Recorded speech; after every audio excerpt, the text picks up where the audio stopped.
ఎడారి దేశంలో వరదలు పోటెత్తాయి. ఏడాదిలో కురవాల్సిన వానంతా కేవలం ఒక్క గంటలోనే పడడంతో దుబాయ్ జలమయమైంది. బలమైన గాలులు, ఉరుములు, మెరుపులతో అకాల వర్షాలు బీభత్సం సృష్టించాయి. అకస్మాత్తుగా కురిసిన భారీ వర్షానికి జనజీవనం స్తంభించింది. భారీ వర్షాలకు ప్రధాన రహదారులు, వీధుల్లోకి నీరు చేరింది. దుబాయ్ వ్యాప్తంగా రోడ్లపైన వాహనాలు చిక్కుకుపోయాయి. దేశవ్యాప్తంగా పాఠశాలలను మూసివేశారు. నిత్యం రద్దీగా ఉండే దుబాయ్ అంతర్జాతీయ విమానాశ్రయం రన్వేపైకి భారీగా నీరు చేరింది. దీంతో విమానాల రాకపోకలు నిలిచిపోయాయి. ప్రయాణికులు ఎయిర్పోర్ట్లోనే చిక్కుకుపోయారు.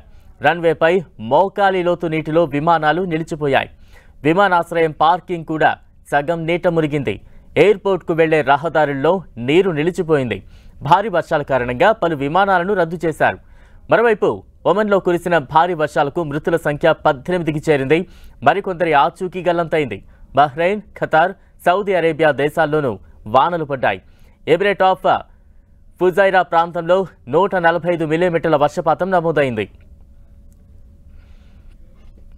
యుఏఈలో ఈ స్థాయి వర్షాలు చాలా అరుదు. అలాంటిది గత 2-3 సంవత్సరాల్లో తరచూ ఇలా భారీ వర్షాలు పడుతున్నాయి.